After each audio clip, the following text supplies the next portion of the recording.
Welcome to Nana classes. दोस्तों, नाना classes के YouTube channel पे आपका स्वागत है। आज है 12 अगस्त 2021 और 12 अगस्त 2021 के जितने भी most important Rajasthan current affairs के क्वेश्चन बनते हैं, आज हम उनका डिस्कस करेंगे। पूरा वीडियो ध्यान से देखना और लास्ट में मैं आपसे क्वेश्चन पूछूंगा जिनके जवाब आपको कमेंट बॉक्स में देने। दोस्तों, वीडियो अच्छा लगे लाइक कर देना, शेयर कर देना। अगर आप चैनल पे नए हैं तो इसको सब्सक्राइब करना और इसके पास लगे बेल आइकन के घंटे को दबा लेना ताकि जो भी वीडियो अपलोड हो आप तक उसका नोटिफिकेशन पहुंच सके। तो स्टार्ट करते हैं 12 अगस्त 2000 के स्पेशल राजस्थान करंट अफेयर्स की इस क्लास को। सभी विद्यार्थियों को आज 12 अगस्त सभी सुबह की गुड मॉर्निंग, हार्दिक शुभकामनाएं। सावन महीने की शिव भगवान आप पर कृपया बनाए रखे, इसी मनोकामना के साथ स्टार्ट करते हैं।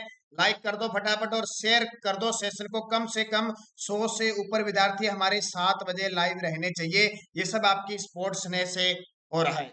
स्टार्ट करते हैं। पहला क्वेश्चन देखिए, राजस्थान से वर्ष 2020-21 के दौरान कितने करोड़ का निर्यात कारोबार हुआ? लगा लेना स्टार। इतना इंपॉर्टेंट है इस दुख की घड़ी में, इस कोरोना की काल में जहां सब जगह अर्थव्यवस्था चौपट हो गई, वहां राजस्थान का बहुत बड़ा ये क्वेश्चन है। अभी हाल ही में ताजा ये रिपोर्ट आई है, राजस्थान से वर्ष 2020-21 के दौरान कितने करोड़ का निर्यात कारोबार हुआ है। ये क्वेश्चन मान के चलो एसआई में तो हो सकता है, इकोनॉमिक्स की अगर बात करें तो छप गया होगा, आगे आने वाले एग्जामों में पक्का आएगा। पहले मैंने कुछ दिन पहले आपको बताया था कि 2000 करोड़ का लाभ हुआ है, लेकिन अब क्लियर में यहाँ पे डाटा आ चुका है, इस डाटे की बात कर रहा हूं। तो राजस्थान में वर्ष 2020-21 के दौरान कितने करोड़ का निर्यात कारोबार हुआ है? 52,764.31 करोड़। पूरा मैटर याद करना, कितना? 52,764.31 करोड़। ये अभी ताजा अपडेट है, अभी 2-3 दिनों की ही अपडेट है, इसलिए इंपॉर्टेंट है। 52,764.31 करोड़। तो राजस्थान से वर्ष 2020-21 के दौरान, ये आंकड़ा बार बार क्यों नाम ले रहा हूं मैं, 52,764.31 करोड़ का निर्यात कारोबार हुआ, जो पिछले वर्ष 2019-20 में ये निर्यात था 49,946.09 करोड़। अब इन दोनों में अंतर याद रखना, दोनों में जो अंतर है वो 2818.22 करोड़ का, 2818.22 करोड़ का इसमें अंतर है, यानी इतनी वृद्धि हो गई है, ये बहुत बड़ी बात है। चालू वित्त वर्ष 2021-22 में 60,000 करोड़ के पार करने की सरकार की कोशिश है, हमारी राजस्थान सरकार का है। जो अब चालू वित्त वर्ष चल रहा है, क्योंकि 2021-22 चालू वित्त वर्ष है, उसके तहत ये जो 52,000 है इसको भी बढ़ाकर हम 60,000 के पार करेंगे। तो ये बहुत सुबह सुबह की नई अपडेट, आर्थिक समीक्षा का नया ताजा अभी अपडेट क्वेश्चन है। 2020-21 के दौरान कितने करोड़ का निर्यात कारोबार राजस्थान सरकार ने किया है?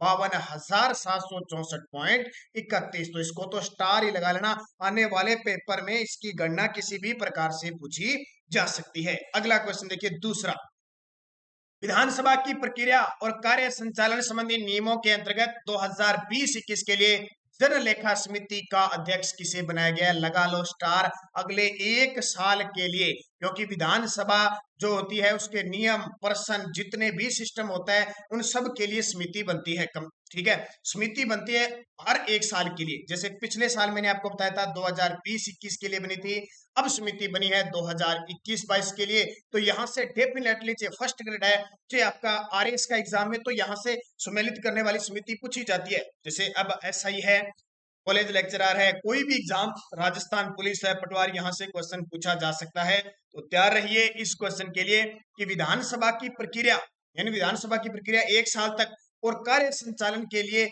जो नियम बनाए जाते हैं, जो उसे चलाई जाती है, उसके लिए 2000, ये यहाँ पे 21-22, अभी 22-21 ने 2021-22 के लिए जन लेखा समिति का अध्यक्ष किसे नियुक्त किया गया है? तो इसका उत्तर हो जाएगा गुलाब चंद कटारिया। लगा लेना स्टार। ये जन लेखा समिति बहुत इंपॉर्टेंट है, अलग अलग समिति है, उनको अलग अलग कार्य सौंपे जाते हैं। तो जन लेखा समिति के अध्यक्ष बने हैं गुलाब चंद कटारिया। नियम समिति जो पूरी विधानसभा की नियम बनाई जाएगी, वो खुद विधानसभा अध्यक्ष पदेन अध्यक्ष बने हैं सीपी जोशी। प्राकलन समिति क है उसके राजेंद्र पारिक है, प्राकलन समिति ख के दयाराम परमार है, राजकीय उपक्रम समिति के हिमाराम चौधरी, जो आपको बताया ना बाड़मेर से जो सांसद है, विधायक है, जो सीपी जोशी विधायक इस्तीफा के कारण चर्चा में थे, और सदाचार समिति है दीपेंद्र सिंह। इन सब समितियों के काम अलग अलग है, भी पेपर में आपसे और कुछ नहीं पूछा जाएगा, बस इनकी एक अगले 2021-22 के लिए अध्यक्षता किसने की थी वो क्वेश्चन पूछा जा सकता है। ये 21-22 है, फिर बता देता हूं दोबारा, 2021-22 के लिए तो गुलाब चंद कटारिया। अब इमेज में देखिए, ये है गुलाब चंद कटारिया, जो हमारे राजस्थान विधानसभा के वर्तमान विपक्ष के नेता भी हैं। कौन है? विपक्ष के नेता है गुलाब चंद कटारिया। पूर्व वसुंधरा सरकार में ये गृह मंत्री थे। और अब की बार जो ये 15वीं विधानसभा चल रही है, इसकी जब शुरुआत हुई थी दिसंबर 2018 में, तो ये प्रोटेम स्पीकर भी बने थे, यानी राज्यपाल ने इन्हें अस्थायी अध्यक्ष चुना था। और इन्होंने क्या किया था, जब तक सीपी जोशी अध्यक्ष नहीं बने तब तक विधानसभा की कार्यवाही और विधायकों को शपथ दिलाने का काम किया था। तो ये याद रखना इंपॉर्टेंट। गुलाब चंद कटारिया एक बहुत बड़ी महान हस्ती है कहने को, ठीक है। तो गुलाब चंद कटारिया जन लेखा समिति के अध्यक्ष बने हैं। बाकी भी याद करना, यहाँ से पेपर में सुमेलित करने वाले ज्यादातर क्वेश्चन पेपर में आते हैं। इसी से संदर्भ मैंने एक क्वेश्चन और बनाया है, ये देखिए। ये विधानसभा की प्रक्रिया, अब 15वीं विधानसभा चल रही है और कार्य संचालन संबंधी नियमों के अंतर्गत 2021-22 के लिए पर्यावरण संबंधी समिति का अध्यक्ष, क्योंकि एक क्वेश्चन में पूरा नहीं हुआ था इसलिए मैंने सारा बता दिया आपको। पर्यावरण संबंधी समिति का अध्यक्ष इसे नियुक्त किया गया है, यानी पर्यावरण से संबंधित जितनी भी समिति बनेगी उसके अध्यक्ष श्रीमती मंजू देवी को नियुक्त किया गया है। किसको? 1 साल के लिए श्रीमती मंजू देवी। तो देखिए, पर्यावरण संबंधी समिति की श्रीमती मंजू देवी को, याचिका संबंधी है अर्जुन लाल जिनगर को, पुस्तकालय समिति है वहां की रामनारायण मीणा को, इसके अलावा अनुसूचित जाति कल्याण समिति की महेंद्रजीत मालविया को, अनुसूचित जाति कल्याण समिति की अशोक खंडार को, विशेषाधिकार समिति की श्रीमती शंकुतला राव को, प्रश्न व संदर्भ समिति विजेंद्र सिंह ओला को, महिला व बालकों के कल्याण संबंधी समिति अनीता बघेल को, ये तो याद ही रह जाएगा बघेल, और पिछड़े वर्ग के कल्याण समिति के लिए जितेंद्र सिंह को। ये समितियां भाई, इन्हें उतार लेना, 1 साल तक आपको काम देगी, पूरे 1 साल तक। मैं बार बार नहीं बताऊंगा, मैं आगे से कोई वीकली और मंथली बताऊंगा, तो सिर्फ एक जनलेखा समिति ही मैं खास बताऊंगा, ठीक है, क्योंकि ये सबसे ज्यादा इंपॉर्टेंट है। जनलेखा समिति, नियम समिति, प्राकलन समिति, कैर ख, और इसमें जो आई है ना, ये पेपर में सबसे ज्यादा पूछी जाती है, यानी इनके 90% पूछने के चांस है और उनके 10% पूछने के चांस है। अगर 1 साल में कोई पेपर हो गया तो पूछ लेंगे, नहीं तो नई समिति अगली 2022-23 की बन जाएगी। लेकिन वर्तमान 2021-22 की है, ये बड़ा मिस्टेक है, इसको मैं पीडीएफ में सही कर दूंगा, ठीक है। ये याद रखना, दोनों क्वेश्चन हो गए और दोनों बढ़िया तरीके से याद करना। चौथा क्वेश्चन आपको पता है, छोटी तीज का पर्व कब मनाया जाता है? कौन सी तीज है? छोटी। छोटी यानी सावन तीज, ठीक है, इसको क्या कहते हैं? सावन तीज कहा जाता है। 2 ही नाम है इसके, एक तो छोटकी और एक है सावन तीज। छोटी तीज, सावन तीज कब बनाई जाती है? तो सावन शुक्ल तीज, सावन शुक्ल तीज। देखो, त्योहारों का क्वेश्चन एक आधा पेपर में आता है, बस आता शुक्ल पक्ष कृष्ण पक्ष, और यही कंफ्यूज हो जाते हैं। तो छोटी तीज या सावन तीज सावन शुक्ल तीज को मनाई जाती है। सावन तीज से राजस्थान में त्योहारों का आगमन होता है। और छोटी तीज, सावन तीज कहाँ की प्रसिद्ध है? जयपुर और उदयपुर की प्रसिद्ध है। कहाँ की? खास करके जयपुर की, और जयपुर उदयपुर दोनों की प्रसिद्ध है। अब छोटी होगी तो मोटी भी देख लो, यानी बड़ी तीज। ये नाम देखो कितने हैं, बड़ी तीज, कजली तीज, सातुड़ी तीज, बुड्ढी तीज, तेते नाम है इसके। बड़ी तीज, कजली तीज, सातुड़ी तीज, बुड्ढी तीज, ये 4 नाम। जो बड़े वाली आती है कब? अभी आएगी सावन के अगले महीने भाद्रपद में। भाद्रपद कृष्ण तीज को बड़ी, कजली का और सातुड़ी या बुड्ढी तीज बनाई जाती है, याद रखना।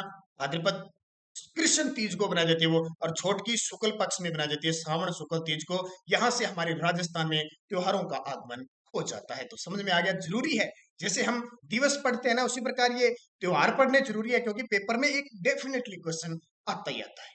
अगला, राजस्थान के किस जिले में गोकर्णेश्वर महादेव का मंदिर स्थित है? अब ये क्वेश्चन मैं क्यों बता रहा हूँ, इसलिए बता रहा हूँ कि जो न्यूज है हमारी दैनिक भास्कर पत्रिका या कोई भी, वहां पे श्रावण महीने में शिव मंदिर जितने हैं ना, वो चर्चा में है। तो क्यों ना, लगभग सारे तो अपने क्यों पढ़े, लेकिन जो ऐसा पढ़े जो आपने नहीं पढ़ा होगा, नई चीज है, हो सकता है पेपर में दे दे, इसलिए मैंने ये क्वेश्चन दे दिया। राजस्थान के किस जिले में गोकर्णेश्वर महादेव का मंदिर स्थित है? टोंक जिले में क्वेश्चन आ सकता है, क्योंकि पत्रिका ये न्यूज में अपडेट है ना, वो समझ लो पेपर में आ सकता है, इसलिए याद रखना। तो बनास नदी पर राजमहल टोंक में गोकर्णेश्वर महादेव का मंदिर स्थित है। गोकर्णेश्वर महादेव का मंदिर स्थित है। इसका निर्माण स्वाई जयसिंह ने 1725 में करवाया था। यह बांध बिसलपुर बांध के पास स्थित है। बिसलपुर बांध ध्यान है ना, टोंक के अंदर है, बनास नदी पर। इसे महाबलेश्वर महादेव मंदिर भी कहा जाता है। किसको? गोकर्णेश्वर महादेव का मंदिर है, उसको महाबलेश्वर भी कहा जाता है। शिवलिंग के दोनों तरफ, शिवलिंग है ना, शिवलिंग दोनों तरफ गाय के कान की आकृति बनी हुई है, इसलिए इसे गोकर्णेश्वर महादेव नाम दिया गया है। इसको याद रखना भी, गोकर्णेश्वर महादेव का मंदिर है, टोंक के अंदर है, राजमहल टोंक के अंदर है। टोंक की बात चर्चा करें, एक तो वनस्थली विद्यापीठ है यहाँ पे, वनस्थली विद्यापीठ टोंक चर्चा में क्यों है? क्योंकि हाल ही में वनस्थली विद्यापीठ को सुषमा स्वराज महिला सशक्तिकरण स्त्री शक्ति सशक्तिकरण पुरस्कार मिला है। दूसरा, यहाँ के जो कुलपति थे प्रोफेसर आदित्य शास्त्री, उनका हाल ही में निधन हुआ। तो याद रखना, दो चीजें इंपॉर्टेंट है परीक्षा की दृष्टि से। और टोंक से विधायक कौन है? सचिन पायलट। अगला क्वेश्चन देखिए, छठा। तो ये तस्वीर देखना चाहते हो तो देख लो चे।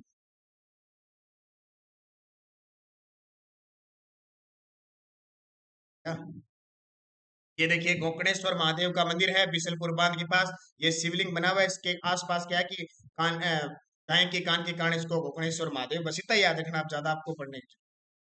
अगला देखिए, राजस्थान के किस जिले में ये आ गया? और टेलीग्राम पर पीडीएफ हमारी उपलब्ध है। टेलीग्राम पर Nanak classes Rajasthan current affairs नाम से ग्रुप बना हुआ है, उसमें आपको पीडीएफ मिलती है, लिंक मिलता है, कोई भी सूचना होती है वहां आपको मिल जाती है। तो ज्वाइन कीजिए Telegram Nanak classes Rajasthan current affairs, video के डिस्क्रिप्शन में भी इसका लिंक दिया हुआ है। छठा क्वेश्चन देखिए, बहुत खास है। भारत में राष्ट्रीय भाला फेंक दिवस प्रतिवर्ष कब मनाया जाता है? हालांकि राजस्थान के संदर्भ में इंपॉर्टेंट नहीं है, लेकिन यहाँ आप याद रख लेना, इंडिया के संदर्भ में राष्ट्रीय भाला फेंक दिवस प्रतिवर्ष कब मनाया जाता है? क्योंकि आप जब एसआई का, पटवारी का, राजस्थान पुलिस का ये बात करोगे तो वहां इंडिया का करंट अफेयर्स भी आता है, अकेला राजस्थान नहीं आता है, इंडिया का करंट भी आता है। तो जो इंपॉर्टेंट होता है उसकी चर्चा करते हैं। राष्ट्रीय भाला फेंक दिवस प्रतिवर्ष 7 अगस्त को अब से मनाया जाएगा। चर्चा में आ गया इसलिए इंपॉर्टेंट है। नीरज चोपड़ा, नीरज चोपड़ा इतने चर्चित हो चुके हैं कि पूछो मत। नीरज चोपड़ा कोई जानता नहीं था। देखो, जो कामयाब कामयाब होते हैं उसकी ही मिसाल होती है और किसी को नहीं जाना जाता। देखो, जो अपने पग पर खड़ा होता है, मेहनत करता है। और नीरज चोपड़ा, आपको पता है इनकी हिस्ट्री देखिए, पिछले कहते हैं कि पिछले 1 साल से इन्होंने मोबाइल का यूज नहीं किया और 1 साल से परिवार से अलग रहे थे। अब लाख की कहानियां बन रही है, क्योंकि सक्सेसफुल, सफलता की कहानी कुछ अलग ही होती है। नीरज चोपड़ा की एक बात है, देखो, जब सफलता की ख्वाहिश आपको सोने ना दे, इन्होंने खुद ही ट्वीट करके लिखा कि जब सफलता की ख्वाहिश आपको सोने न दे, जब मेहनत के अलावा और कुछ ना लगे, जब लगातार काम करने के बाद भी थकावट ना हो, समझ लेना सफलता का नया इतिहास रचने वाला है। ये बात कही थी। अब इन्होंने भाला फेंक में, जेवेलियन थ्रो में स्वर्ण पदक जीता, तो बहुत बड़ी बात है। हरियाणा राज्य के 7 अगस्त को इन्होंने टोक्यो ओलंपिक में भाला फेंक कर रिकॉर्ड बनाया, स्वर्ण पदक जीता। इसलिए जो भारतीय एथलेटिक महासंघ है हमारा, उसने कहा कि हम 7 अगस्त को हर वर्ष राष्ट्रीय भाला फेंक दिवस बनाएंगे। तो चर्चा में तो आ गया राष्ट्रीय भाला फेंक। 9 अगस्त को विश्व आदिवासी दिवस मनाया जाता है। 10 अगस्त को कौन सा दिवस मनाया जाता है? 10 अगस्त को कौन सा दिवस होता है? बायोफिल दिवस। और 12 अगस्त है आज विश्व हाथी दिवस मनाया जाता है। सारे याद रखना, इंपॉर्टेंट है परीक्षा की दृष्टि से। अगला देखिए, प्रदेश में पशुपालन विभाग की ओर से उष्ट कल्याण शिविर लगाकर ऊंट में कौन से रोग का उपचार किया जाएगा? प्रदेश में पशुपालन विभाग की ओर से उष्ट कल्याण यानी ऊंट के कल्याण के लिए शिविर लगाकर ऊंट में कौन से रोग का उपचार किया जाएगा? अब देखिए, ऊंट में कौन सा रोग होता है? सर्रा रोग, खुरपक्का, जोन रोग या स्प्रेलोर्गिया रोग, कौन सा होता है? तो याद रखना, ऊंट में सर्रा रोग होता है। कौन सा? सर्रा रोग होता है ज्यादातर। देखिए, प्रदेश के पशुपालन विभाग और पशुपालन विभाग के मंत्री है लालचंद कटारिया। जो कृषि मंत्री हैं वही पशुपालन के मंत्री कौन है? लालचंद कटारिया की ओर से राज्य के ऊंट बाहुल्य क्षेत्र में, राज्य के ऊंट बाहुल्य क्षेत्र ज्यादातर बीकानेर, जैसलमेर, इस क्षेत्र में ऊंट है। पुष्ट कल्याण शिविरों का शुभारंभ 14 जुलाई 2021 से हुआ और 24 जुलाई 2021 से इसकी शुरुआत हो चुकी है। राज्य के पशु चिकित्सा संस्थान व ऊंट बाहुल्य गांव में इस प्रकार के कुल 333 पोस्टर कल्याण शिविर 28 अगस्त 2021 तक प्रत्येक शनिवार को लगाए जाएंगे। इन शिविरों में ऊंट में पाए जाने वाले तिबरसा या सर्रा रोग की जांच कर आवश्यक उपचार किया जाएगा। अब यहां से क्वेश्चन एक ही बनता है, पेपर में पक्का आएगा कि सर्रा रोग किस पशु का रोग है। ये क्वेश्चन याद रखना, सर्रा या इसको कहते हैं तिबरसा रोग। देखो, ये कह रहा है, देखो, पोस्टर कल्याण शिविर, ये शिविर तो बहुत लगते हैं, पोस्टर ही लगेंगे बस, कल्याण वगैरह कुछ नहीं, क्योंकि ऊंट कितने बचे हैं? 2-2.5 लाख ऊंट सारे बचे हैं। और जैसलमेर, बीकानेर, जोधपुर, इस साइड में अब बहुत सारे विद्यार्थियों ने तो ऊंट देखा ही नहीं होगा। ऊंट देखा नहीं होगा, या इस पीढ़ी ने ऊंट देखा है, थोड़ी सी आगे वाली पीढ़ी तो बिल्कुल ही नहीं देखी। अब जिसने नहीं देखा है ना, उसको मैं ऊंट दिखाई देता हूँ। ये देख लो, ये ऊंट है, हमारे राजस्थान का राज्य पशु। ठीक है, चिंकारा के साथ इसको भी घोषित किया गया था 2014 में। और आपको पता है, बड़ी रिपोर्ट आई है अभी ताल ही में, जो रिपोर्ट आई थी पशु राष्ट्रीय पशु गणना, उसमें 35% के आसपास ऊंट घटे हैं, यानी 34.69% राजस्थान में ऊंट घटे हैं। बहुत बड़ी बात है। पूरे भारत में ऊंट कहाँ पे है? राजस्थान में। और राजस्थान में सबसे ज्यादा कहाँ पे है? राजसमंद के अंदर है। याद रखना इंपॉर्टेंट है ये। सॉरी, राजसमंद क्या, जैसलमेर के अंदर है। पूरे भारत में तो राजस्थान में सबसे ज्यादा ऊंट है, और पूरे राजस्थान में सबसे ज्यादा जैसलमेर में ऊंट है। और रोग कौन सा? सर्रा रोग। ये याद रखना इंपॉर्टेंट है। जिस विद्यार्थी ने ऊंट नहीं देखा है भाई देख लो। और क्योंकि कोई बहुत सारे विद्यार्थी शहरों में रहते हैं तो ऊंट का नाम ऊंट बहुत ही कम देखने को मिलते हैं, क्योंकि इतने कम हो चुके हैं कि मिलते नहीं है। कोई हर एक गांव में कोई एक आधा मिलेगा, हर एक गांव में कोई एक आधा मिलेगा। तो याद रखना, उष्ट्र कल्याण शिविर लगाकर ऊंट अनुसंधान केंद्र, राष्ट्रीय ऊंट अनुसंधान केंद्र कहाँ पे है? जोहड़ बीकानेर के अंदर है। एशिया की सबसे बड़ी ऊन मंडी पूछे, ठीक है, ऊन मंडी पूछे, वो बीकानेर में है। सबसे ज्यादा ऊन जोधपुर में होती है। और ऊंट की बात करें, उस्ता कला कहाँ की प्रसिद्ध है? ऊंट की खाल पर चित्रांकन करना बीकानेर की प्रसिद्ध है। तो ऊंट के बारे में बहुत सारी चीजें इंपॉर्टेंट आपके लिए बन जाती है। कौन सा ऊंट? हमारे राजस्थान का राज्य है। पशु रोग याद रखना, सर्रा, मेन ये क्वेश्चन था सर्रा रोग। ये पेपर में आने वाले क्वेश्चनों में पक्का पूछा जाएगा। हालांकि इसको याद कर लेना चाहिए। 28 अगस्त से 24 जुलाई ये प्रक्रिया चली थी, उष्ट्र कल्याण शिविर लगा था, लेकिन ये पेपर में ज्यादा नहीं पूछा जाता।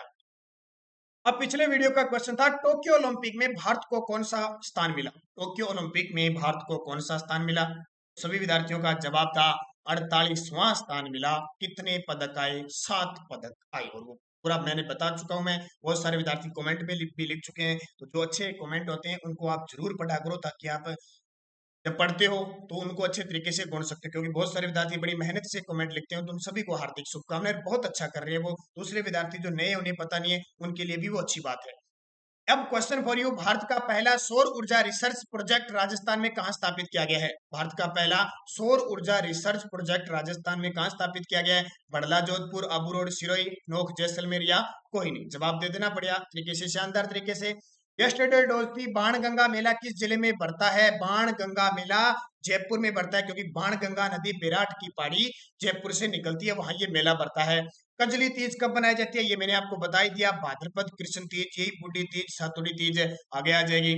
और बूंदी की प्रसिद्ध है। राज्यपाल पद हेतु न्यूनतम आयु कितनी है? 35 वर्ष। ध्यान रखना, 3 पद है, राष्ट्रपति का, राज्यपाल का और उपराष्ट्रपति का। तीनों पदों के लिए न्यूनतम आयु 35 वर्ष चाहिए। ध्यान रखना, राज्यसभा के लिए और विधान परिषद के लिए 30 चाहिए। विधानसभा और लोकसभा के लिए, ठीक है, विधानसभा और लोकसभा के लिए 25 चाहिए। सरपंच बनना है तो 21 साल चाहिए। वोट डालना है तो 18 चाहिए। ये याद रखना, ये पेपर में पूछी जाती है। अच्छा, राज्य महाधिवक्ता की नियुक्ति कौन करता है? राज्यपाल करता है। कौन करता है? राज्यपाल राज्य महाधिवक्ता की नियुक्ति करते हैं। जैसे देश में न्यायवादी होता है ना, वैसे ही राज्य में महाधिवक्ता होते हैं। महेंद्र सिंह सिंह भी वर्तमान में हमारे राजस्थान के महाधिवक्ता है। और अपेक्स बैंक की स्थापना 1957 में हुई थी। अपेक्स बैंक की स्थापना 1957 में हुई थी। पांचों क्वेश्चन आपके लिए इंपॉर्टेंट थे। बहुत सारे विद्यार्थियों ने शानदार से शानदार जवाब दिए। अब नेक्स्ट हो जाए, जनगणना 2011 के अनुसार राजस्थान में पुरुष साक्षरता का प्रतिशत कितना है? लसाड़िया का पठार राजस्थान के किस जिले में है? अमीर रामायण ग्रंथ के लेखक कौन है? अमीर रामायण ग्रंथ के लेखक कौन है? राज्य में प्रथम बार राष्ट्रपति शासन के समय सीएम कौन थे? जब हमारे राजस्थान में प्रथम बार राष्ट्रपति शासन लगा था, उस समय मुख्यमंत्री कौन थे? और 13वें आईसीसी क्रिकेट वर्ल्ड कप 2023 का आयोजन कहाँ होगा? ये क्वेश्चन पटवार, राजस्थान पुलिस, एसआई के लिए, वनपाल रक्षक के लिए बहुत इंपॉर्टेंट है। अभी 13वां आईसीसी वर्ल्ड कप होगा क्रिकेट का 2023 में, किस देश में होगा? पांचों के जवाब देना मुझे बड़े शानदार तरीके से। और जाते जाते वीडियो लाइक शेयर जरूर कर देना, ताकि आप बढ़िया तरीके से मेरी सपोर्ट कर सको। मेरा स्नेह आपके साथ है, मेरा प्यार आपके साथ है। आप सभी का मुझे आशीर्वाद चाहिए। और आशीर्वाद कहाँ से मिलेगा? जब आप मुझे शेयर करोगे, इस वीडियो को लाइक करोगे। और नए विद्यार्थी जो है, जो चैनल पे सब्सक्राइब कर लेना। अब कल के विद्यार्थी जिन्होंने कमेंट में जवाब दिए थे, नीतू सैनी, रेणुका गुर्जर, बसंत गोरा, दीपिका काला, नरेश कुमार, सम्य सिंह, शुभम जैन, बहुत ही अच्छा। शुभम जैन, रेनू टेलर क्रिएटर, बहुत अच्छे जवाब होते हैं रेनू जी आपके। कांतिलाल पुरोहित, बहुत ही अच्छा। Kantilal Purohit ji, very good. Priyanka Bansal, next exam online. Ashok Paresa ji, Sunil Jandu, Prem Sukh, Anisha Bishnoi, Vijay Meena, Gurjar channel, इसके अलावा Hemlata Nagar ji, thank you very much, आपको भी वेस्ट वेलकम। साहब सरासर इंडिया करंट जी के करंट आप इंडिया कहीं से पढ़ सकते हो, हमारा प्लेटफॉर्म सिर्फ राजस्थान देने वाला है। गौरव गुंजन वर्मा सर, प्लीज एक वीडियो स्पोर्ट्स पे जल्दी, एसआई के लिए एक स्पोर्ट्स का वीडियो आने वाला है 1-2 दिनों में। गौरव धाकड़, सिंह कटारिया, अर्जुन टाक साहब सरासर, मंजीत लीलाधर, वंदना सैनी, सपना कुमारी धाकड़, दिनेश चित्तौड़गढ़ वेरी गुड, विक्रम पूनिया रतनगढ़, सोनिया नरवालिया, श्री गोपाल जी, अनीशा शर्मा, निकेश समारिया। इसके अलावा गौरव राणा, विकास मेहरा, मानी टाक, नरेंद्र क्रिस्टाइलर, सुमी सोनी, राजेश सैनी, मोहित पाठक, दिनेश जरवाल, गीता प्रोग्रामिंग, दिनेश चंद, तग्गाराम चौधरी, आशा तेली, अमरजीत, बहुत सारे नाम है, राजकुमार, राजेश मीणा, अमित परिहार, सब इंस्पेक्टर अशोक अहवाल। इसके अलावा दिनेश कुमार सुतार, विरम परिहार, अभी टाडा टेक्निकल, राजीव सेन, गजेंद्र मीणा, पंकज शर्मा, दुर्गाराम लंबोई, राजगोला जी, सोनिया निर्वालिया, काव्या जोहड़, हेमलता नागर, इसके अलावा पुखराज पुनावत जी, राम प्रसाद मीणा जी, डॉक्टर निर्मला आर्य जी, जितने भी विद्यार्थी, क्योंकि बहुत सारे नाम है, मैं कितने एक नाम ले सकता हूँ, जितने एक मुझे मैंने दे दिए। अब थोड़ा सा बता देता हूँ आपको, पिछले 3 महीने का करंट अफेयर्स मिल चुका है, जिसने नहीं देखा जरूर देखें। आपको पिछले जनवरी से जून तक 6 महीने का करंट अफेयर्स मिल चुका है, जिसने नहीं देखा वो भी देखें। और ये हमारी बुक तैयार हो चुकी है जनवरी से जून 2021 राजस्थान करंट अफेयर्स की मुख्य तथ्य सहित 1000+ है। जिस विद्यार्थी को खरीदनी हो संपर्क करें 8094496272, इस नंबर पे फोन पे, गूगल पे, पेटीएम चल रहा है, 100 रुपए पे करने इस नंबर पे। आपको 2020 की 21 की योजना, पुरस्कार, खेल प्रदर्शन, कौन क्या महत्वपूर्ण घटना, बजट, सब इसमें इस पे में मिल जाएगा। बस इस नंबर पे करना है और व्हाट्सएप मैसेज करना है। तो ये थे मोस्ट इंपोर्टेंट आज के राजस्थान करंट अफेयर्स के क्वेश्चन। धन्यवाद दोस्तों, जय हिंद, जय भारत।